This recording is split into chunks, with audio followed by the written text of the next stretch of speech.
Hello student, welcome to Spandan Academy. Today we read History of 6th class chapter 8 part 1. Battle Blaze Thriving Towns, खुशहाल गांव और समृद्ध शहर. Iron tools and agriculture. We often take the use of iron from granted today. Things made of iron and steel are a part of our daily lives.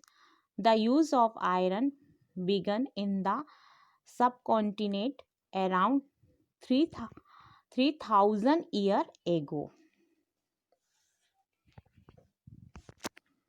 लोहे के औजार और खेती. लोहे का प्रयोग आज एक आम बात है.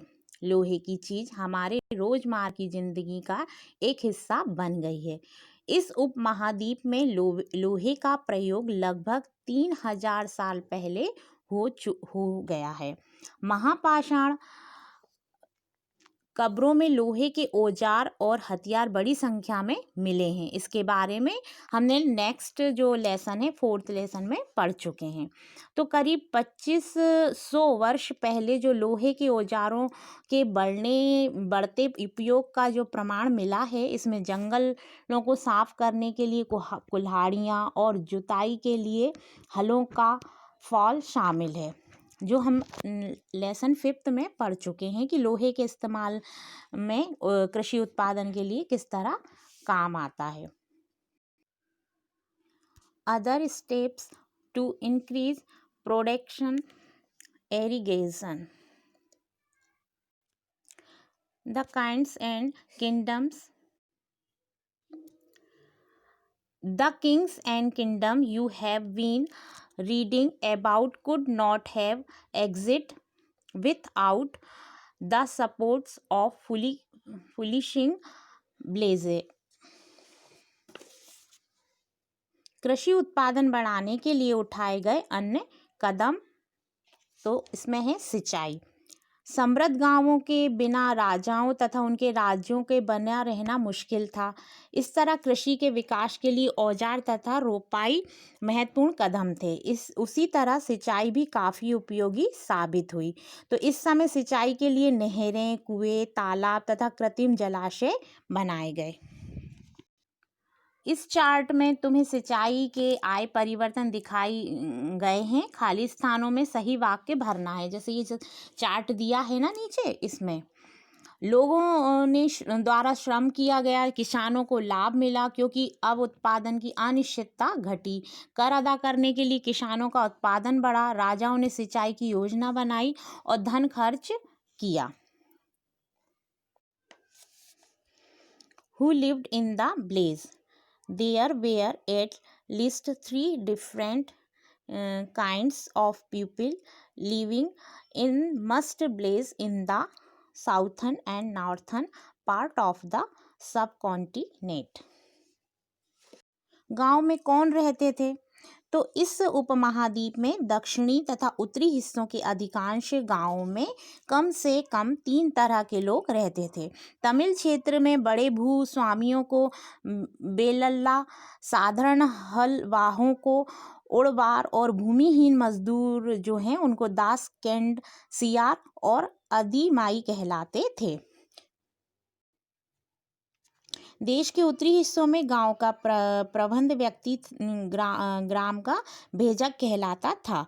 अक्सर एक ही परिवार के लोग इस पद पर कई पीढ़ियों तक बने रहते थे. यानी इस जो पद अनुवांशिक था, जो ग्राम भोजक के पद पर आमतौर पर गांव का सबसे बड़ा भूमि स्वामी होता था. तो साधारणतः इनकी जमीन पर इनके दास और मजदूर काम करते थे. इसके अतिरिक्त प्रभावशाली होने के कारण प्राह राजा भी कर वसूल करने का काम इन्हीं को सौंप देते थे. तो ये न्यायाधीश का और कभी कभी पुलिस का काम भी करते थे. तो जो ग्राम भोजकों को अलावा अन्य स्वतंत्र कृषक भी होते थे, जिन्हें गृहपति कहते थे। इसमें ज़्यादातर छोटे किसान ही होते थे। इसके अतिरिक्त कुछ ऐसे स्त्री पुरुष थे जिनके पास अपनी ज़मीन नहीं होती थी। इसमें दास का कर्मकार आते थे, जिन्होंने दूसरों की ज़मीन पर काम करने कर अपनी जीविका चलानी पड़ती थी। तो अधिकांश गाँवों में लोहार, कुम्हार, बढ़ई तथा बुनकर जैसे कुछ शिल्पकार भी होते थे। Finding out about cities, story, travelers, scripture and archaeology. You many have heard of the जातक्स। इसमें क्या दिया है कि नगर क्या कहती है, कहानियाँ, यात्रा विवरण, मूर्ति, कलाएं और पुरातत्व। तो तुमको जातकों के बारे में सुना होगा कि ये वो कहानियाँ हैं जो आम लोगों में प्रचलित थीं। बुद्धों, भिक्षुओं ने इसका संकलन किया। यह एक जातक कथा दी है जिसमें ये बताया गया है कि एक निर्धन व्यक्ति किस तरह धीरे धीरे धनी बनता है। इसमें ये एक स्टोरी दी है जो एक निर्धन वो रहता है, एक निर्धन की चतुराई, मतलब इसमें स्टोरी दी है, आप इसे पढ़ सकते हैं। तो जैसे कि एक शहर में एक युवक रहता था, उसके पास एक मरे हुए चूहे के अलावा कुछ नहीं था। उसे उस चूहे को एक सिक्के में एक भोजनालय बनाने के लिए बिल्ली के लिए बेच दिया। फिर एक दिन बड़ी जोर से आंधी आई, राजा का बगीचा टहनियाँ पत्ते सब मतलब पत्तों से भर गया। उसका माली इसे साफ करने की बात से परेशान हो उठा। युवक ने माली से कहा कि अगर लकड़ियाँ और पत्ते उसे मिल जाएं तो वह बगीचे की सफाई कर सकता है। तो माली तुरंत मान गया। तो युवक के पास खेल रहे बच्चों को यह कहकर इकट्ठा कर लिया कि प्रत्येक टहली और पत्ते के बदले में उन्हें एक एक मिठाई मिलेगी। देखते ही देखते उन्होंने बगीचे में एक एक तिनका चुनकर गेट के पास इकट्ठा कर दिया। तभी उधर से राजा का कुम्हार बर्तनों को पकाने के लिए ईंधन की तलाश में गुजरा, तो उसने पूरे ढेर को खरीद लिया। इस तरह युवक के पास कुछ और भी पैसे हो गए। तो अब उस युवक ने एक और योजना बनाई कि एक बड़े बर्तन में पानी भरकर वह नगर के द्वार पर गया और वहां से उसने घास काटकर 500 लोगों को पानी पिलाया। खुश होकर उन लोगों ने कि तुमने हमारे लिए इतना अच्छा काम किया, तो बताओ हम तुम्हारे लिए क्या कर सकते हैं। तो उसने कहा कि मैं आपको यह बताऊंगा कि जब मुझे आपकी सहायता की ज़रूरत होगी, मुझे सहायता। तो इसके बाद उसके लिए व्यापारी उसके दोस्त हो गए और एक दिन उस व्यापारी को बताया कि कल एक घोड़े का व्यापार 500 घोड़े के साथ शहर में आ रहा है। घोड़े का व्यापारी 500 घोड़े के साथ आ रहा है शहर। तो ये सुनकर उस युवक ने उस घास काटने वाले के पास जाकर कहा कि कृपया तुम सब एक एक घास कर जो गट्ठा है मुझे दे दो और अपनी घास तब तक मत बेचो जब तक मेरी ना बिक जाए। तो उन्होंने उसकी घास के लिए 500 जो इकट्ठे होते ना खट्टर दे दिए।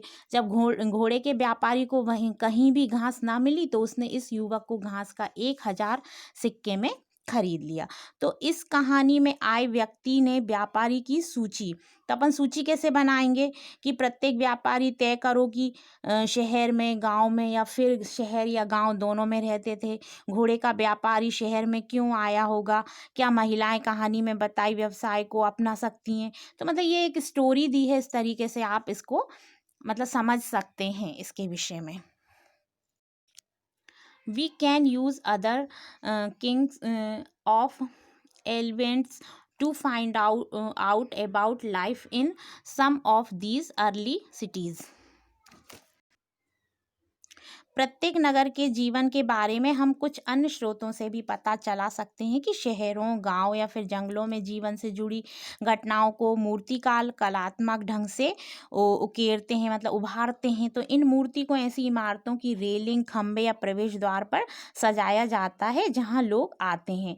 तो ये इस पेज पे आपको दिया है, ये कितने अच्छे से ये गेट वगैरह जो सजे हैं, ये चित्र दिया है ना, इसमें अपनी कला बताई है मूर्तिकारों ने कि जो महाजनों की राजधानी थी, जैसे कि तुमने पहले पढ़ चुका है कि शहर के परकोटे से घिरे होते थे। जैसे कि तुमने ऊपर के जो चित्र दिया हुआ है उसमें देख रहे हो कि अनेक शहरों में ये बलय कूप मिलते हैं। ये बलय कूप घुसल खाने, नाली या कूड़ेदान के लिए प्रयुक्त होते थे।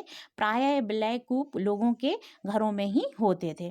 महलों, बाजारों तथा आम घरों में अवशेष बहुत कम मिलते हैं। संभवतः जो लकड़ी, मिट्टी या कच्ची ईंटों या छप्परों से जो घर बनाते हैं, ज़्यादातर समय टिक नहीं पाए होंगे। तो भविष्य में ये इनकी खोज, पुरातात्विक में इनकी खोज कर सकें। प्राचीन शहरों के बारे में वहाँ गए नाविकों तथा यात्रियों के विवरणों द्वारा पता चलता है कि ऐसे ही विस्तृत विवरण किसी अज्ञात यूनानी नाविक का है।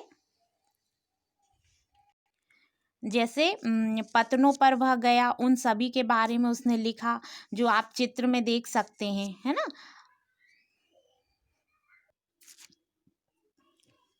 कॉइन, सिक्के। You many have noticed how wealth is measured in terms of coin in the story on page 82. Archaeologists have found several thousand of coin belonging to this period.